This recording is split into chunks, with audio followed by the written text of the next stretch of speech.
Alors on est aujourd'hui ici pour le lancement de Sahraouia, un événement très important dans la mesure où au-delà de l'aspect sportif, c'est surtout des rencontres humaines entre Marocaines, mais aussi des rencontres humaines avec différentes nationalités, et donc qui mettent en avant et en amont bien sûr l'aspect culturel. Donc c'est des rencontres finalement culturelles de civilisation qui nous permettent aussi bien évidemment de mettre en avant l'évolution qu'a connue la ville de Dakhla ces dernières années. Ma première rencontre avec Dakhla était en 2009, et entre 2009 et 2023, l'évolution est constante et ça continue d'évoluer parce que plusieurs chantiers sont en cours.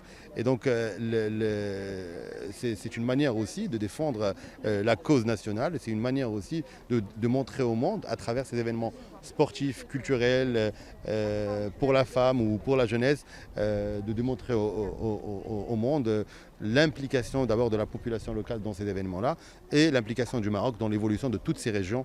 Et bien sûr, Dakhla en est un exemple.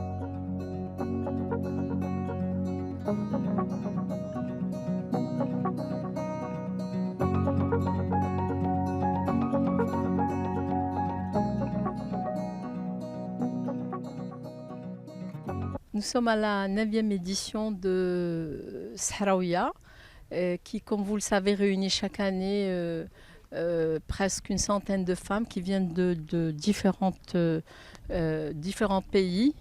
Et aujourd'hui, nous avons quelque chose comme 10 nationalités.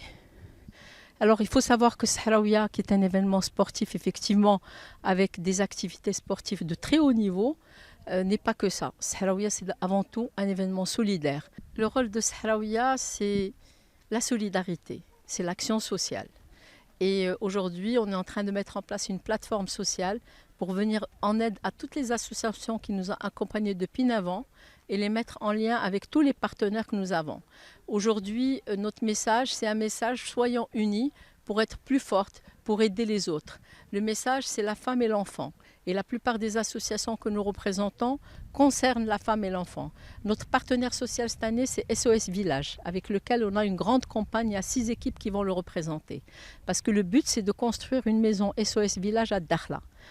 Et c'est un objectif qui est fixé parce que ils ont déjà eu le terrain et ils vont construire et nous on va les aider à construire ça. Donc Sahraouia, c'est aider, c'est la solidarité, c'est vraiment sensibiliser sur l'action sociale, sensibiliser sur la problématique des femmes.